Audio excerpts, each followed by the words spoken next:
the kids, and they're never going to get it back, but they are getting a little creative. I don't know if you've noticed, but you had the one high school.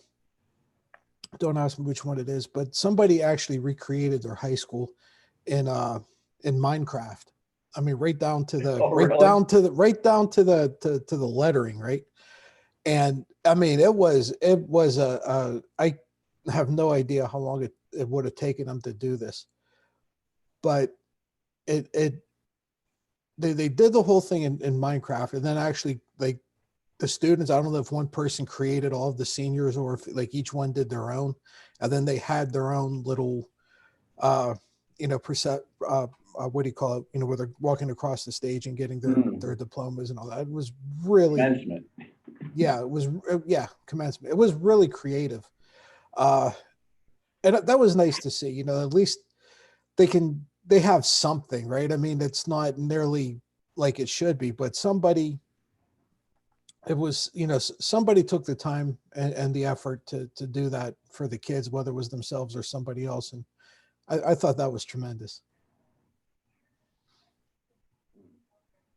Yeah, there's a lot of things like that you don't think about because, well, Nick's out a year now, or 2 years 2 years actually. now, yeah. Mine are out, but I know a few in there now, and things like that. It affects all across the board. It's just a weird situation. Yeah, it is. And like I said, my heart goes out to them. uh but they figured a way out to they figured out a way to do it without being able to do it. You know what I mean? They Mhm. came up with something that is, it's not nearly what it should be, but it's still better than nothing. They were still able to get together, and they still did something for them that, Yeah. you know, Well, it, so creative and critical thinking is still alive in this country. well, that's yeah, it looks that way, huh? Uh I'm glad, that you still have kids that are willing to do that, and are, that they think enough of their senior year and their fellow students to put something together to do something like that. Hey Frank, how we doing? Well, Patsy, how are you doing? Hi, Oh, Frank. not too bad. Hey, Lou, how are you? Good. Good. We Lou and I were talking about, you remember, last time we were together, we were talking about the leagues, right? The sports leagues, and how this affected them. And Lou brought up a good point. He said, it didn't really, we didn't get a chance to talk about the high schools. And Right. Lou had mentioned our local one, both of our kids went to Mohawk, and how their girls won the AAA title this year, and were well on their way to states, and it all got cut out from under them. How much that means to kids, far more so than a pro team would mean to us. Oh, absolutely. We were talking about it in the car the other day. I asked Dante that very question. I said, just think about these kids. How would you feel if you were one game away from playing in a state championship for soccer and they told you the whole season was shut down? And you could just see the look in his eyes, like, just to hear that, how devastating it is. Just imagine going through it. Yeah, it's devastating for kids. You spend 11 years, right, to get to that senior year, to have that the spoils that go along with being a senior, which are, well deserved, Yeah. and something like this just negates it. It's all gone, and that's terrible. It is terrible. And it's even like anybody that's on that team, because you never know, you're not going to capture that moment again with that same group of players. The seniors graduate, they're not with your team anymore. So if you're a junior, sophomore, or freshman that was contributing somewhat to that team in basketball, because that's basically, that was they were so close to the finals, right? And Yeah. you're never going to have that same unit together again. It can't be replicated. It's awful. It is. And I'll say, at a lesser level, I coach club soccer, and we have a whole club that's on hold. We've been doing Zoom trainings and meetings, and you have to be sensitive to some of the kids really love it. They want to be on a Zoom meeting and do an actual practice together. Some of them aren't in a position to be able to do that. And some of the parents really welcome it and some of them don't. But you know, it's a piece of the social fabric that everybody was so used to. And to not have it anymore, you could see how it's affecting. I'm talking about, you know, I got two teams, a 9-year-old team and a 14-year-old team. And girls and boys, the 9-year-old girls and the 14-year-old boys. And just when they get together on a Zoom call, whether it's soccer or not, how excited they are to see each other. It's amazing. Yeah, you know, we had talked about how important it is for these kids to share this thing. We had mentioned the commencement, the one high school did for themselves, the kids did it, where they did it in Minecraft. Wow. You know, just to have that togetherness. The other thing that I think about is, you know, let's say this pandemic only lasted a month or 6 or 8 weeks or something like that, where they still had time at the end of the year to salvage something. It still would feel like it was piecemeal, right? That vibe that you're getting and everything would still be gone. It'd be better than nothing, but it still wouldn't be the same as it was whenever they killed it for a couple of weeks. Awful, absolutely awful. So, I'm sorry. Go ahead, Frank. what do you think about what was trending this morning with firing Fauci? As of about 10 minutes ago, they claim he won't be fired. But I think everything hit Trump yesterday. He couldn't golf. Fauci's trending as the positive person upstaging him. And also, I think Chris Wallace kicked him in the nuts with his interview yesterday with the guy from Johns Hopkins. That said, you know, if this would have started a month sooner like it should have, would be in much better shape. And he hates anything negative coming from Fox News. You know, the thing that got me was I watched him with Fauci. I watched him with Jake, who was it on CNN? Is it Tapper or Trapper? Tapper, right? Jake Tapper. Jake Tapper. And Tapper hit him with some really hard hitting questions, and questions that I don't want to say what were inappropriate, but I didn't think the timing was too good. There were questions you could have been asking him after all this is done, and he had, you know, he didn't have to tiptoe around Trump's pettiness anymore. But Fauci, for somebody who was basically a doctor, a scientist, or what, I thought he sidestepped things really well. I mean, he said a lot without saying it, if you understand what I mean. And I really thought he did a great job of it. And he twisted and turned and did all of that. And like I said, somebody who's not a politician, and then shithead tweets these things again. And if I was Fauci, I would almost be sitting there thinking, why even bother? Why even bother to play this game with him if this is the shit he's going to pull? Lou? Yeah, I missed that interview. I read a little bit about it, but yeah, it's, you know what, you can't distract that administration. You can't let them distract from what they have done and not taking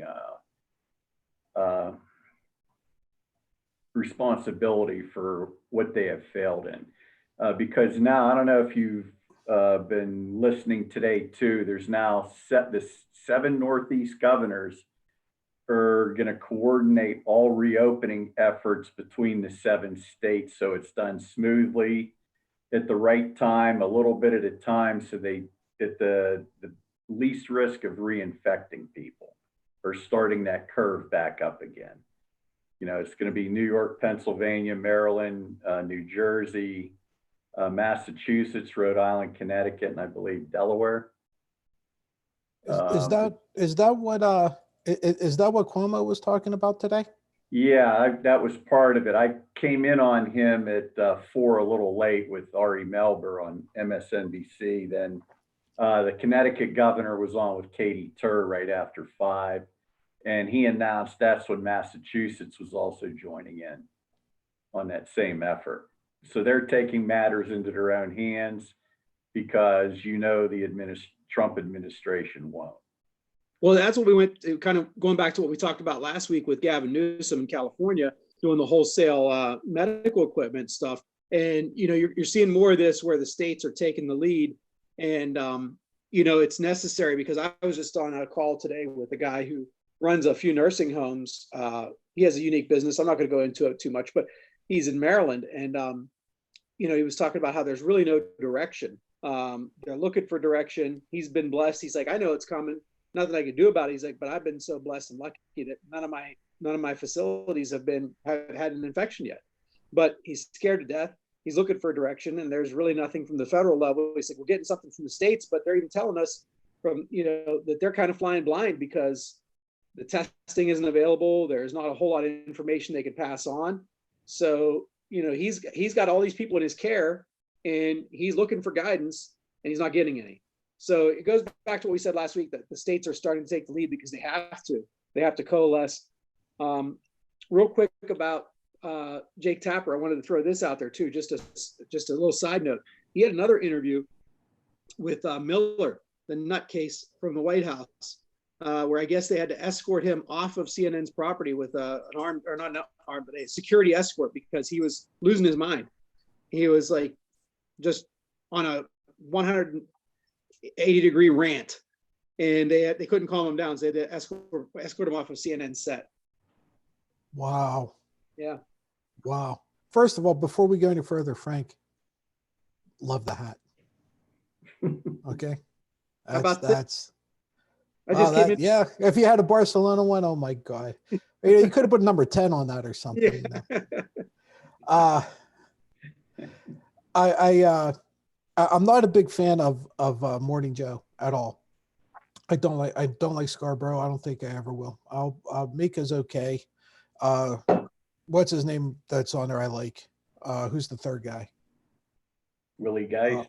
Willie Geist. Yeah, I like Willie Geist. I'm just not a big fan of Joe Scarborough. But he said something today that I caught, and he really I thought was spot on. He said something, and I'm paraphrasing, so bear with me. But he said, when this whole thing started, Trump benched himself, decided he was not going to put himself in the game. He immediately put himself on the bench, and I sat there and I thought, well, yeah, that's what somebody like him does. He's not somebody who's going to step out in front and say, you know what, I got this. He's not going to lead people, right? He's not. Say what you want to about George Bush. We can say a lot about him, but whenever 9/11 happened, his approval rating was in the 90s, right? Because he decided he was going to take action and he was going to do something. He might have taken us right off a cliff, but with those couple of weeks right after 9/11, we all were going with him, right? We were all a bunch of lemmings that were all going with him. Then after we fell off the cliff, we would have sat there and said, well, that wasn't a great idea. This guy, something happens and he's immediately saying, it's not my fault. It's not my problem. The state should be doing this. This isn't my responsibility.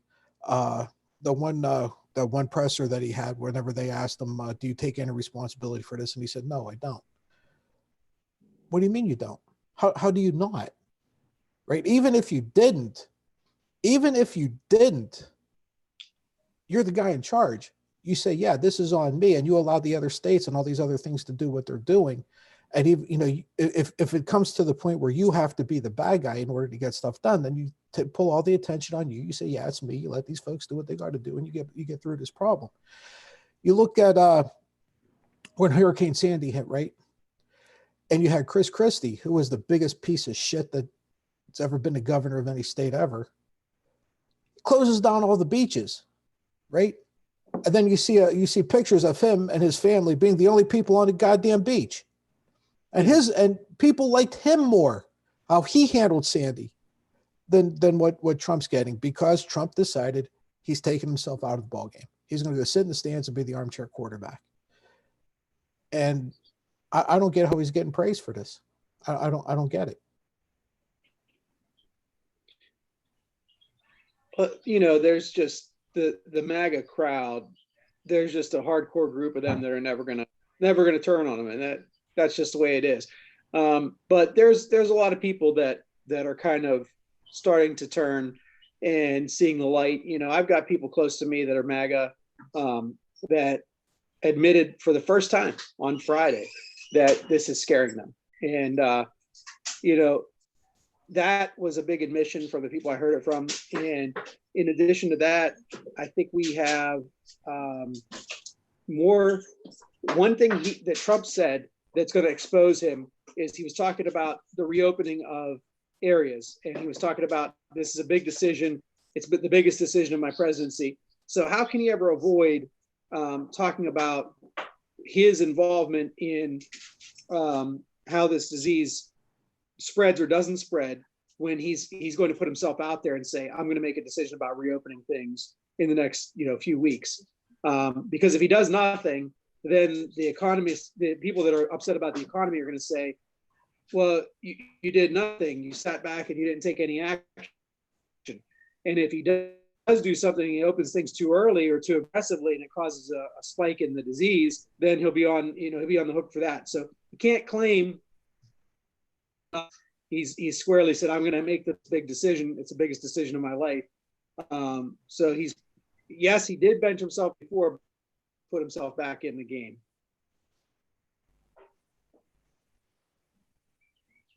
I don't think that. Well, let me backtrack. Let me ask you this, since we're going along with Trump and how he's going to try to explain this away. He, for whatever reason, decided that Fox News is against him now.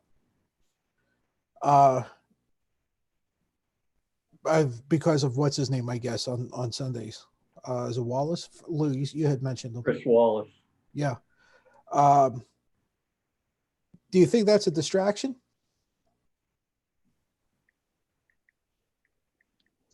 Lou?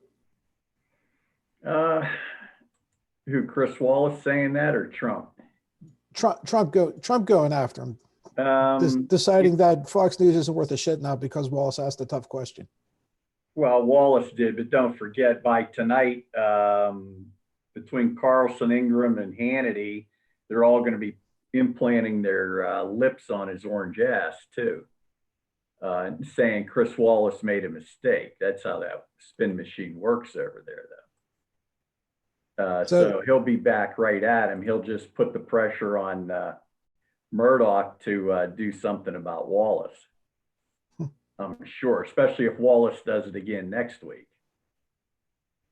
Yeah, I just shot you over a picture. There's your Council to Reopen America. I don't know if you saw that picture today and who's in it. Oh my, let me, unbelievable, isn't it?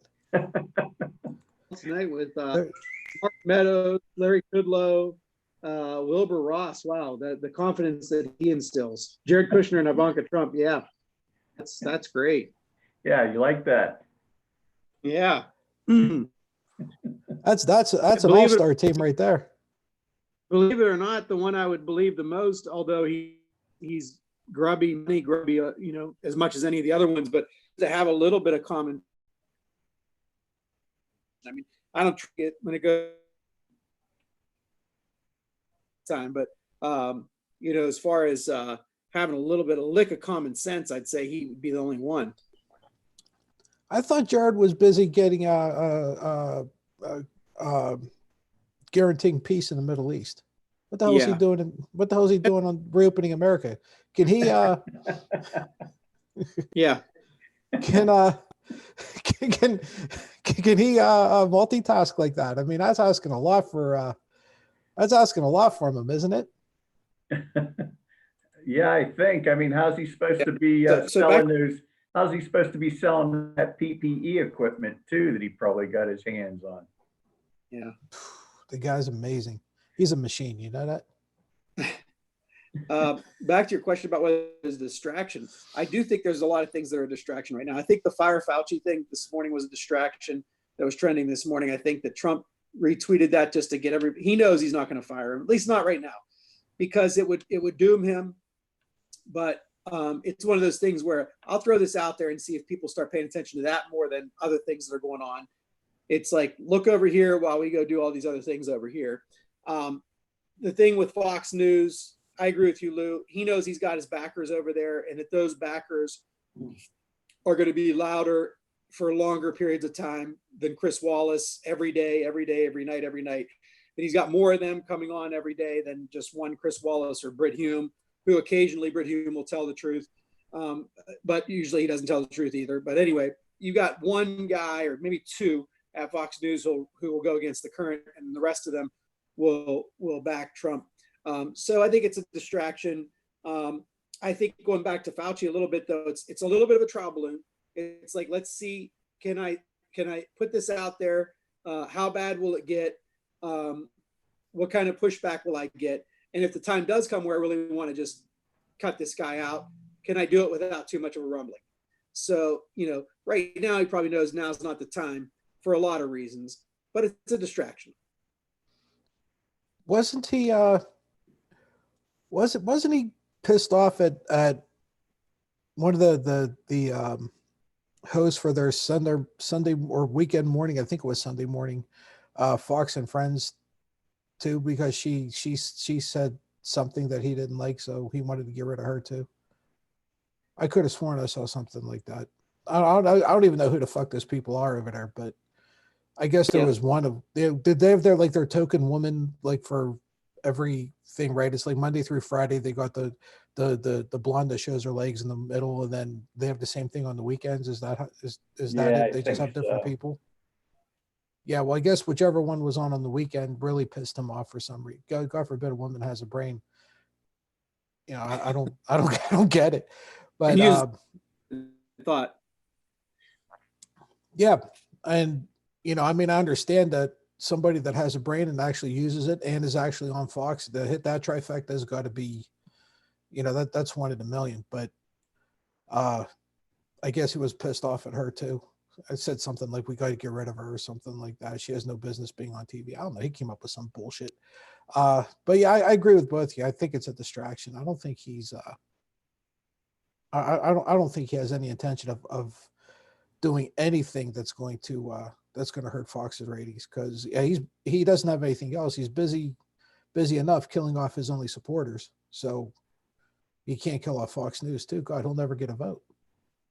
Yeah. Well, one thing I want to say, and I know that it's not preaching to the three of us that are on this show, and it's not even preaching to probably people that listen to us, but I think it bears repeating, because sometimes we get so inundated. We get so like, it's an avalanche of bullshit that we're always dealing with, right? That people forget that the comeback, or that the talking point for all of us should be in America, that the media is not here to support or not support a president. That is not their job. I see so many people in comments on Twitter, on YouTube, on everything saying, well, that station doesn't support the president. It's not their job to support the president. It's not Fox's News job. It's not CBS, NBC, CNBC, CNN. It's not ABC's job. It's not anybody's job that is a news agency to quote unquote support the president. That's not their job. Their job is to call him out. If you think they're supporting him, they're doing it all wrong. If you get the idea that any station is supporting the president, then they are doing it wrong. That's it, period. It's the fourth pillar for a reason, right? Yeah.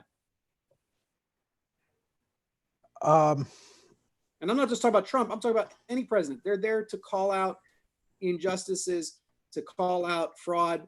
And every administration has the propensity, because power corrupts, and absolute power corrupts absolutely. The only checks and balances on them is the media and the law. And right now he's trying to hamstring both those things. You know, I've always said the worst thing that's ever happened to this country, take our history, take everything that we've done, the worst thing, the one thing that's going to kill us, that's going to cripple us, is Fox News. I've said that from the very beginning, because as soon as they came into play, all the checks, all the balances, all of the integrity was gone. It was gone, and it was allowed to do that, and they gave it They away. got rid of that fairness doctrine in '87. That was the start of it when they discovered what they can do. That's when Roger Ailes says, "Hey, I got an idea for the moneyed class." Yeah. And when Fox News come on the air, is it '96? Sounds about right. I mean, you're within a couple of years, I would think. And they came into being in 2000 with Bush. Yep.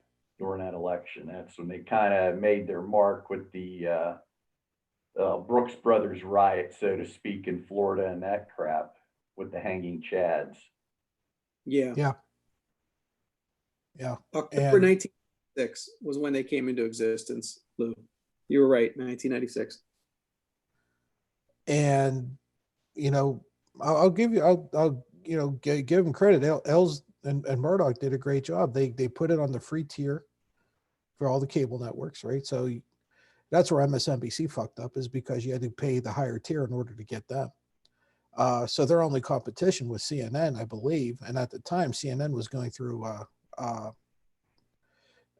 what's his name, Turner had sold them off, and they were transitioning into the new ownership, and so CNN wasn't worth a shit for a couple of years. I don't think they ever truly recovered from it. They recovered quite a bit, but it's never the same. It's not the same as it used to be. So they literally had no competition for the longest time, and they knew that as long as they stayed on cable TV, they were in, because kids don't watch TV. I mean, even whenever we were kids, we didn't. We watched it, at 7 o'clock at night, from 7 to 8:30, whatever the hell it was, until it was time to go to bed. And that was it. It was always the older people that watched TV, even before the internet. Now, I could ask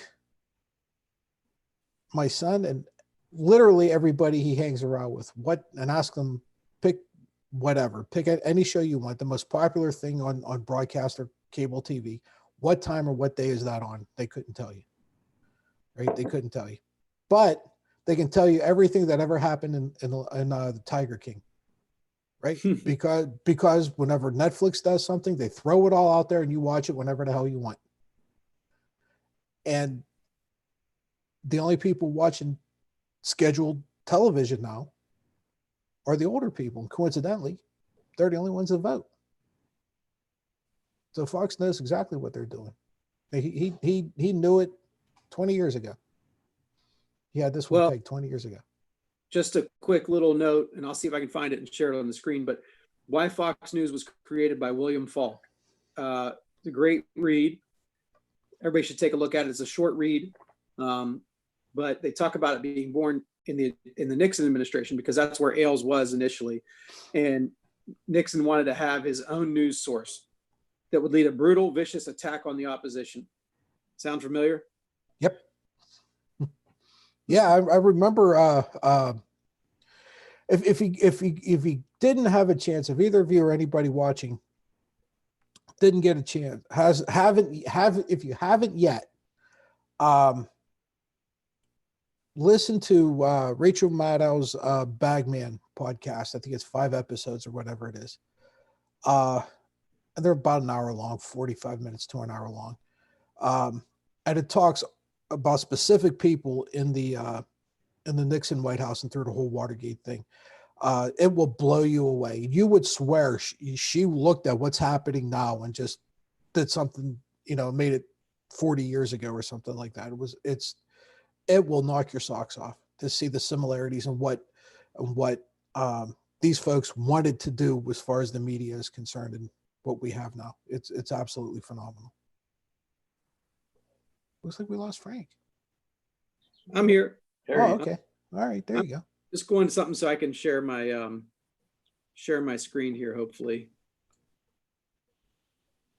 No. Well, we'll find out, because I think you can. I think I have everybody set up to.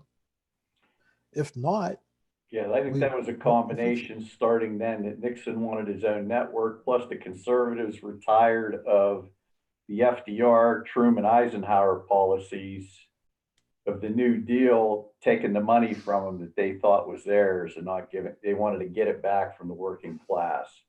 So now you've seen 40 years of Laffer curve trickle down economics and what it's done to the government's response when there is a crisis. Now you have no money. no, And no, then the people are just, they're handcuffed. How many people out there? You've seen the lines in how many cities? Name the big city: Pittsburgh, Boston, New York. Hundreds of cars waiting in line for milk and bread and basics to get the family through from the food banks. but yet they're still recording record profits. Right. Yeah.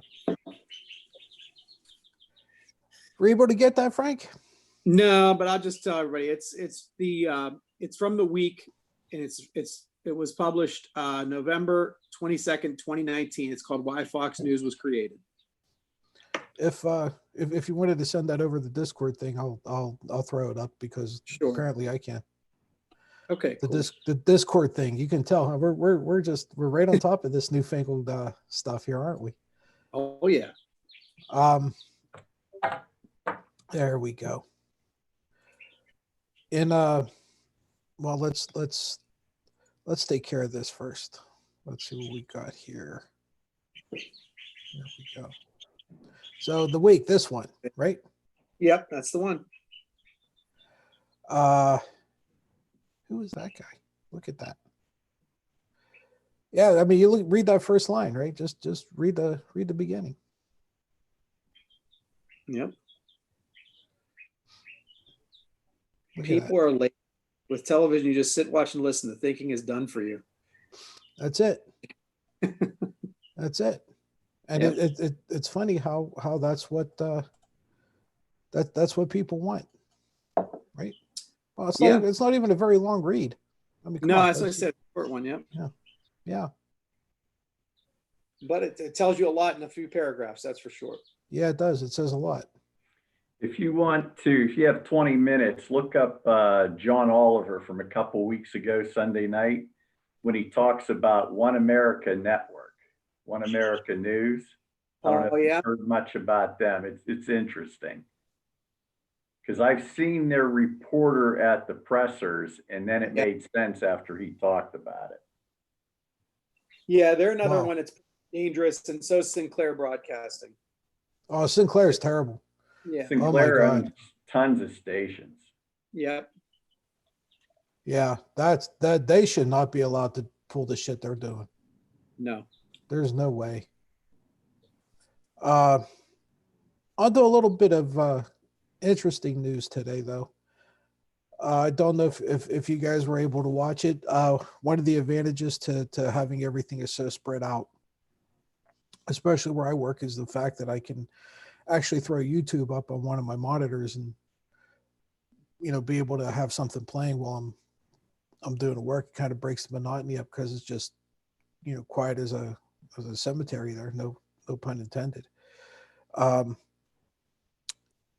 Joe Biden got his Bernie endorsed him today. Wow. Yeah, I thought they had a joint video presser, kind of like how we're doing right now. Obviously far better quality than we're doing, but yeah, they went on kind of at the end of the day, they were holding hands and singing Kumbaya. And my question is, do you think that this is going to start pushing Biden a little too far to the left? Because it was obviously his centrist ideas and policies that started generating votes. Lou, what do you think? I think it's going to be perception of how far left and how, well, of course, Fox is going to frame it all the way to, Venezuelan socialism and that kind of thing. But I think Biden's smart enough and his people to say, look, we could see what's failing here with this crisis right now.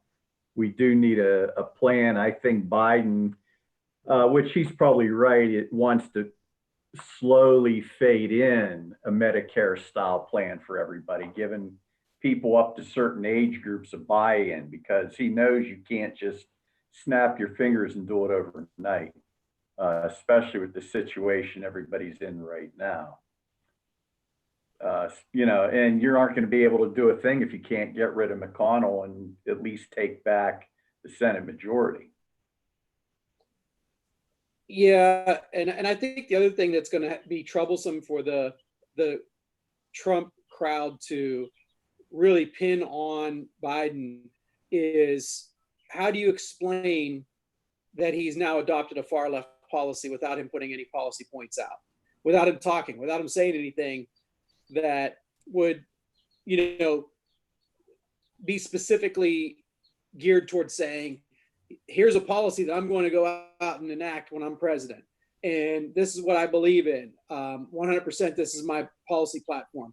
Or just something, catching him on camera saying something like, I love Castro. That's the new form of government that we're going to have here. Something stupid. But bottom line is, just saying that with them in the middle of a pandemic, no less, is it's going to be hard. It puts them in a position of trying to explain, connect this dot to this dot to this to this to this. They don't like to do. They want to have that one quick line hitter that they could say, look at this. This guy's a commie. This guy's a pinko. I can tell you why he's a commie right here. Boom. With that, they could talk about him being crazy old Joe Biden. They could talk about him being, his son being Hunter and getting all these appointments to cushy jobs. But I mean, he's been a long-time senator. He's been a vice president. His track record is middle of the road.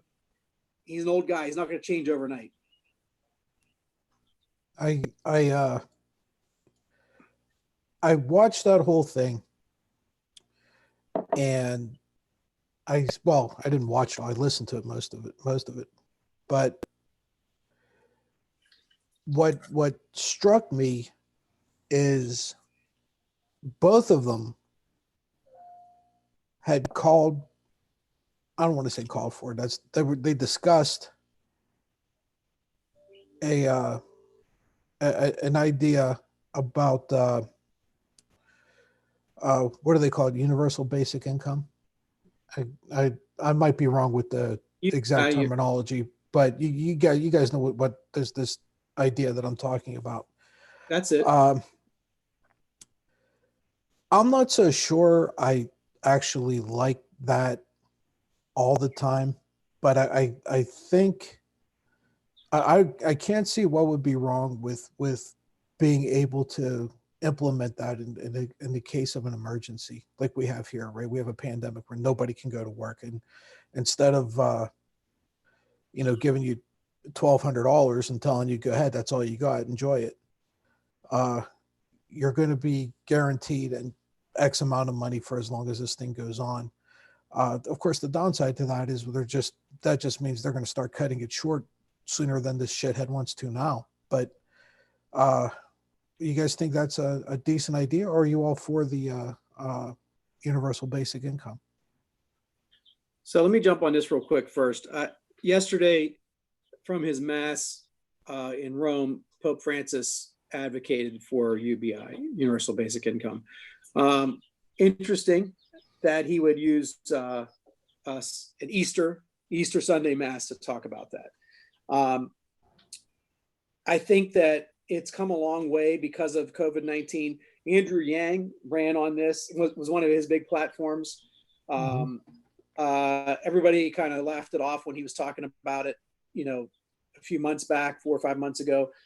And then the first thing that came out of Mitt Romney's mouth, who was Mr. 47%, if you remember back when he ran 4 years ago, was let's give everybody money to get through this situation. And he's advocating for more money than what we're given right now, and more regular money. So I think at the very least, yes, during times of crisis, I'm concerned about UBI because I think that it could have an effect of preventing entrepreneurial spirit. It could have an effect of taking too much away from entrepreneurs, taking too much away from people who want to go out and try to work. And I don't know enough about it, I'll admit, but I also know that I did a real quick search yesterday to see if there were any other major economists who had believed in it. I think Milton Friedman was one who advocated for it, which is a very well-known economist. I think was Payne, another economist who advocated for it. So you've got some real giants in the economic world who have thought that this would be something that could be workable. I guess I just have to see how it would function. Would it? One last thing I'll say before I throw it over to Lou is automation is coming. Automation is coming at a different level than we've ever experienced in our lives. It's already here to some extent. It's going to get even more prevalent.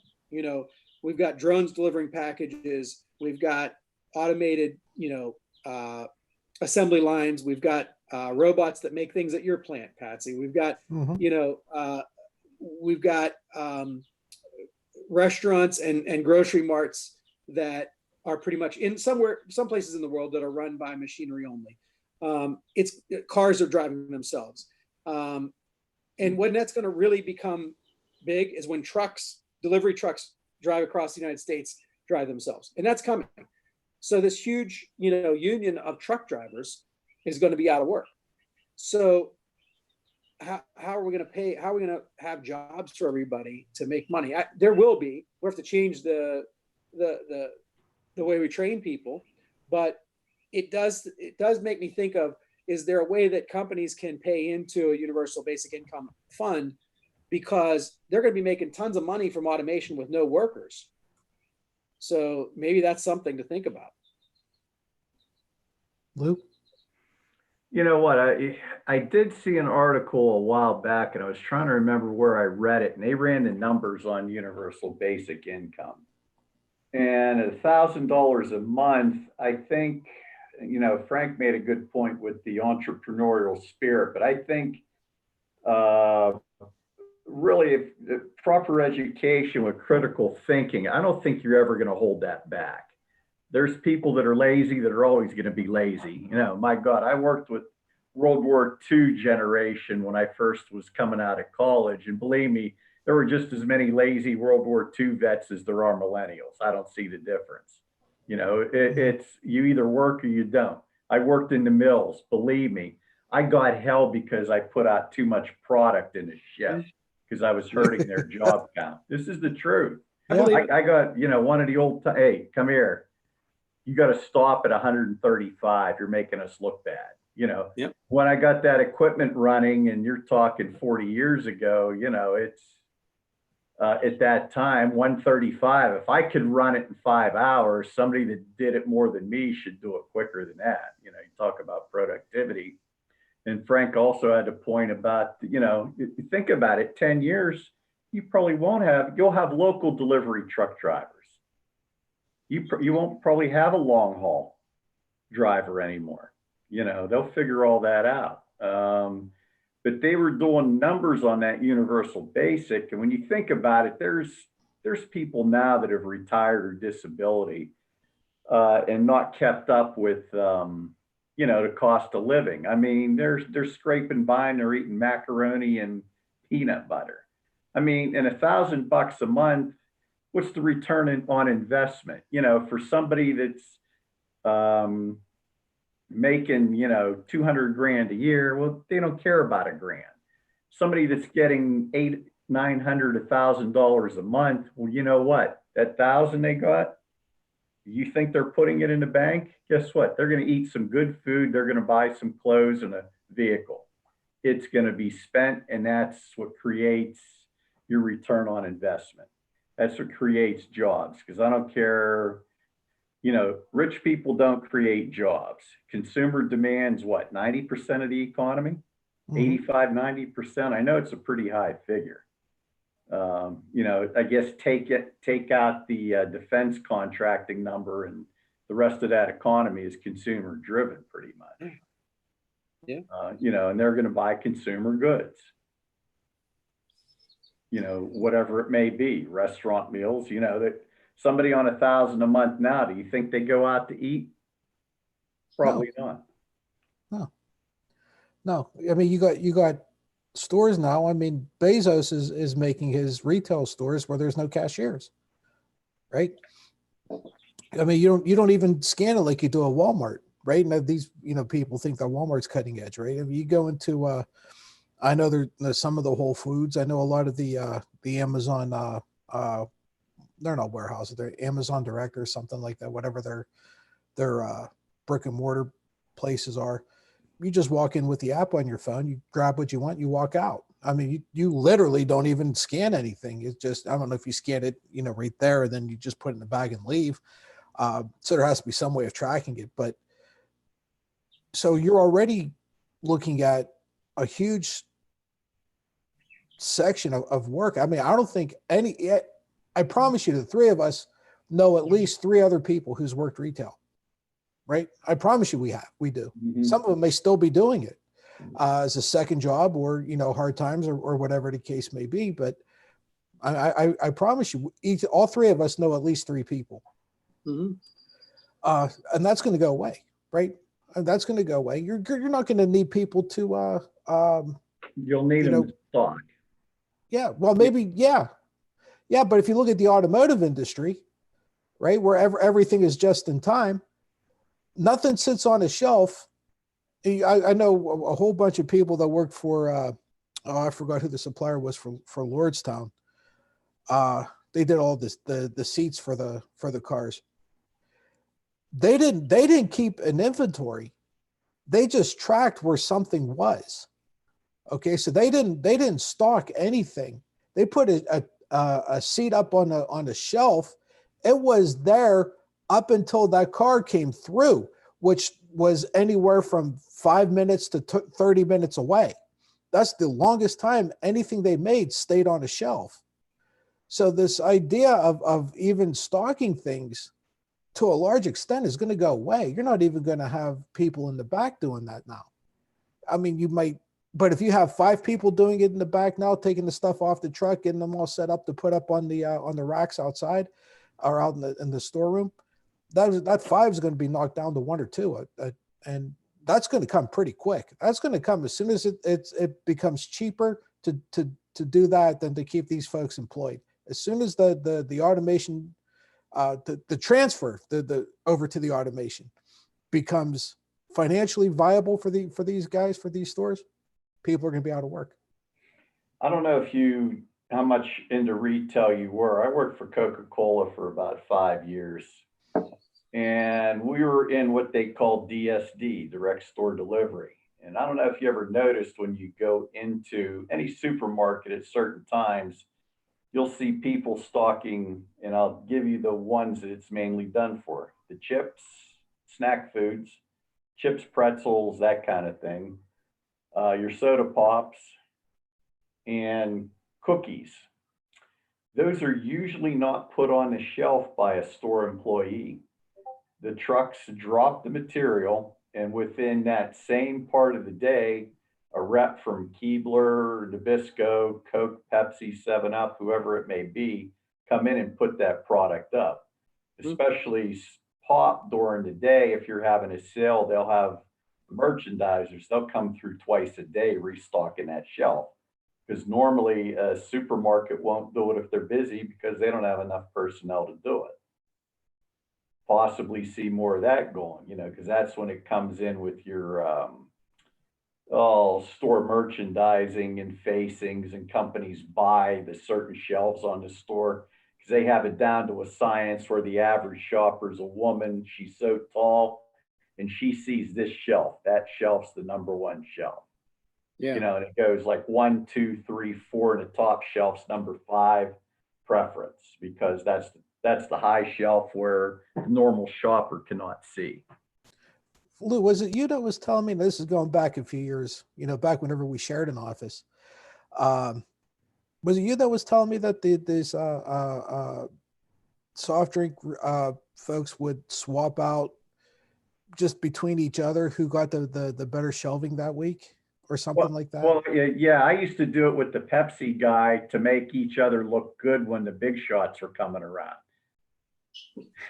That's tremendous. It's just a game, you hit the Pepsi guy had my phone and say, Lou, don't think about, he says, don't worry about it. I stole 4 feet of your shelf in this giant eagle for today. Just leave it go. Me and my guy, I'll fix it tomorrow. He says, you don't have a boss coming around, do you? I said, nah, don't worry about it. His boss was coming. So then he'd say, look, I stole 4 feet off of Coke. Well, then the boss would leave and the Pepsi merchandiser would actually come in and fix the Coke shelf back to where it should have been. So, that's just a side note for games that everybody plays out there so they don't get in trouble with their superiors because it's dog eat dog, I mean, we did it when Pepsi was, having these big pranking sales. We used to help them stock so they could get the hell out. And when we had to sell, they helped us. You see the Pepsi guys stocking Coke shelves. It was just, courtesy out there. But yeah, it's just going to be a strange thing inside 10 years with these stores. Because I know I've seen was it you were talking about, it's either on the phone or I've seen some stores, they hand somebody an actual little scan gun to go with it. Mm-hmm. And then I saw this one where the guy was working on where you filled the buggy up Mm-hmm. and you basically pushed it without taking anything out of the buggy. It went through a scanner near checkout where the laser hit from 4 different directions and scanned the whole buggy in about a second and a half. Yeah. Yeah. So 2 anecdotal stories to go along with that. One is Sam's Club. I don't know about Costco because there's not a Costco close enough to us. We go to Sam's Club over in Boardman and we use the app on the phone. So every time you pick up an item, you just scan it with your phone. And then it adds it to your tally, and then you have your credit card, whatever, stored in your phone. And when you're ready to check out after you got your whole list of things in your buggy, you just hit checkout and it takes it right out of your credit card. And then you walk to the door and there's somebody standing at the door and they have a scanner, a handheld scanner. They scan one item in your buggy. And if that one item comes up as matching, they just pick a random one. Okay. If it comes up as matching in your items that you scanned, you're fine. You can leave. The only other thing they do is if you get alcohol, it'll come up in red on your scanner. And it'll say you have to show your ID to the person at the door to make sure you're of legal age to buy alcohol there. So, they probably cut down on 3 or 4 cashiers at Sam's Club just by having that app. They still have people stocking the shelves because they're stocking big items and they have to go around and check those all the time, but they'll figure that out at some point.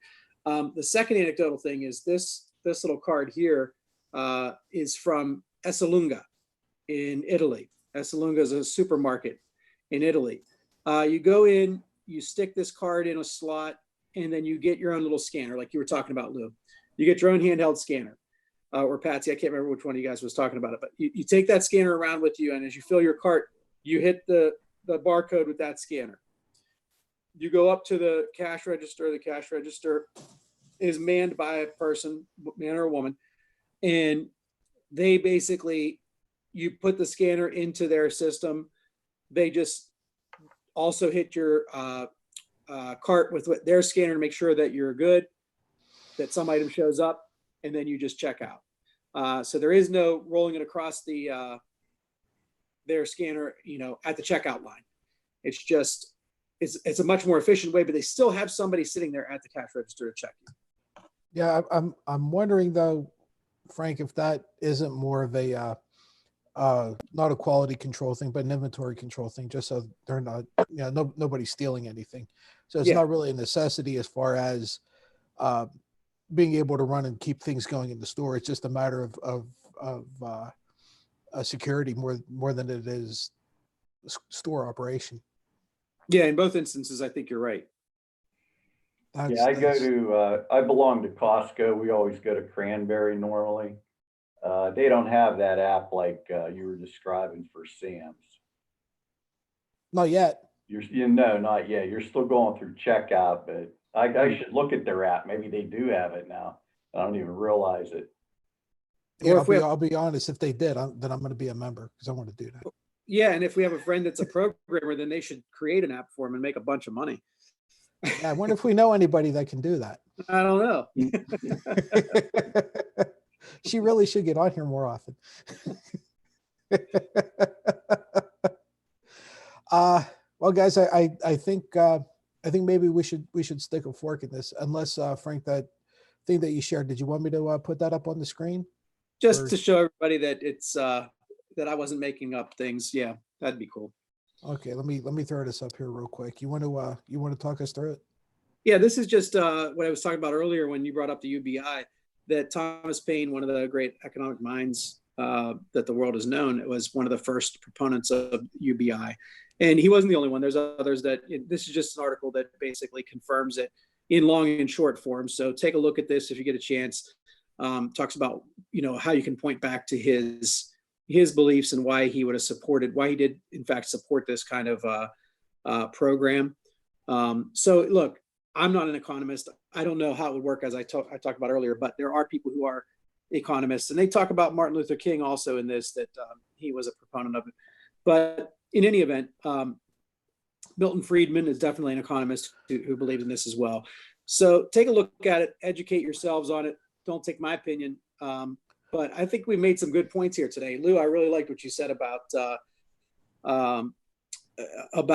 fact that, there are people who will, I think it's 100% true, that there are people who will take that kind of income and pump it right back into the economy, and it'll create more jobs. It'll create more, I wouldn't say wealth, but it'll create more opportunity for people to make money because of that. And that's an absolute known fact through, even entitlement programs. When you look at Social Security, disability, and welfare and food stamps, all that goes back into, there's farmers who bring their product to the farmers markets, and they get paid with that, and then they get real money out of it. So it's an absolute truth what you said, Lou, and I'm glad you brought it up. Give him hell, Thanks, Lou. Frank. Yeah, it's a lot of good points. We could keep going, but Yeah, we could keep going. Great conversation today, guys. Great conversation today. This was honestly, I know we don't have a whole lot to choose from, but probably my favorite episode, or favorite episode, we'll say. Really good, really good stuff. Really engaging conversation. We will we'll pick it up again tomorrow. Anything anybody want to say before we stick a fork in this thing? Nope. It's time to go. And everybody's like, let's get the hell out of here. We gotta go eat.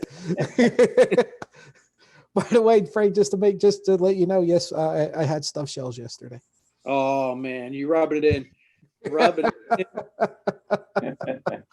I waved to my dad, my daughter, and my son through the door. He's usually the one that does all the ricotta making. He does the raviolis, and that just didn't happen this year. So I'm jealous, but God bless you.